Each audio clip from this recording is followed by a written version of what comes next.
गत दिनों दुर्गापुर के अय्यप्पा मंदिर के पास तेंदुए दिखे जाने की खबर सामने आई थी, जिसके चलते परिसर में दहशत का माहौल था।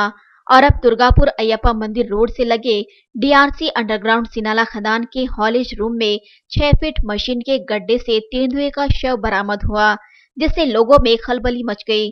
सूत्रों से मिली जानकारी के मुताबिक बीती रात तकरीबन 3 बजे के दौरान राजेंद्र रायपुरे नामक चौकीदार काम के सिलसिले में हॉलेज रूम में गया।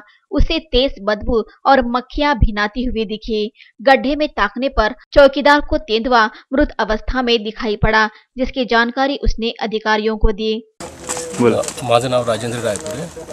मी 3 वाजता ड्युटीवर आलो। 3:15 3:30च्या आसपास जेव्हा चार्ज पाससाठी फिरायला निघालो तेव्हा माशा आणि वास दिसला मला, वास येत होता। म्हणून मी जाऊन बघितलं तर तिथं मरून होता। मग नंतर साहेब लोकांना सांगितलं। अधिकारियों ने तुरंत इसकी सूचना वन विभाग को दी। वन विभाग की टीम ने मौका स्थल पर पहुंच मुआयना कर तेंदुए के मौत के कारणों को जानने की कोशिश की, लेकिन कुछ पता नहीं चल पाया। वन विभाग ने तेंदुए के शव को पोस्टमार्टम के लिए रवाना कर दिया है, जिसके बाद ही तेंदुए की मौत की पुष्टि हो पाएगी। तेंदुए की मौत की अब तक की यह चौथी खबर सामने आई है, जिससे वन्य प्रेमियों में चिंता व्याप्त है। साथ ही तेंदुए के इस तरह परिसर में दिखे जाने पर लोगों में भी दहशत व्याप्त है। मोरे एसीएफ बोलतोय। हे सीनाळा DRC underground mines haulage room आहे। इथे जवळपास एक ॲडल्ट बिबट या रूममध्ये त्यांचा एक 6 फूट अंदाजे मशीनचा खड्डा आहे। त्या खड्ड्यात मरून पडलेला आढळल्याचं त्यांच्या चौकीदाराला कळलं।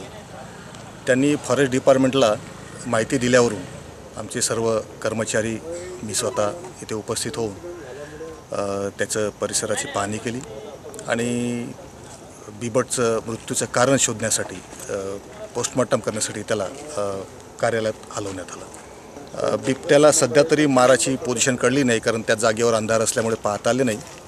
त्याचं पूर्ण पोस्टमार्टम आणि त्याच्या शवाची उत्तरीय तपासणी पूर्ण केल्यानंतर त्याच्या मृत्यूचं कारण कळलं। नाही, वन विभाग तर वन्य प्राण्यांच्या संरक्षणासाठी सतत कार्यरत आहे आणि दक्ष पण आहे।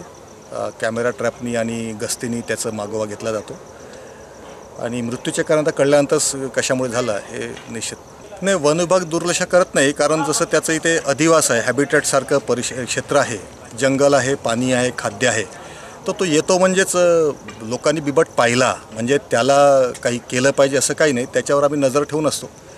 त्यांनी काही लोकांना त्रास देऊ नये याची आम्ही काळजी घेत असतो, लोकांना सतर्क करत असतो। वन्य प्राणी आहे तो फिरणारच, जिथे त्याला सेफ वाटते तिथे तो फिरणार। म्हणजे मनुष्य आणि वन्य प्राणी यांनी आपापला सहवास आणि आपापलं एक सहजीवन हे केलेलं आहे। त्याच्यामुळे बिबटमुळे कोणाला त्रास नव्हता। दिसत होता हे ठीक आहे, पण त्रास नव्हता त्याच्यामुळे।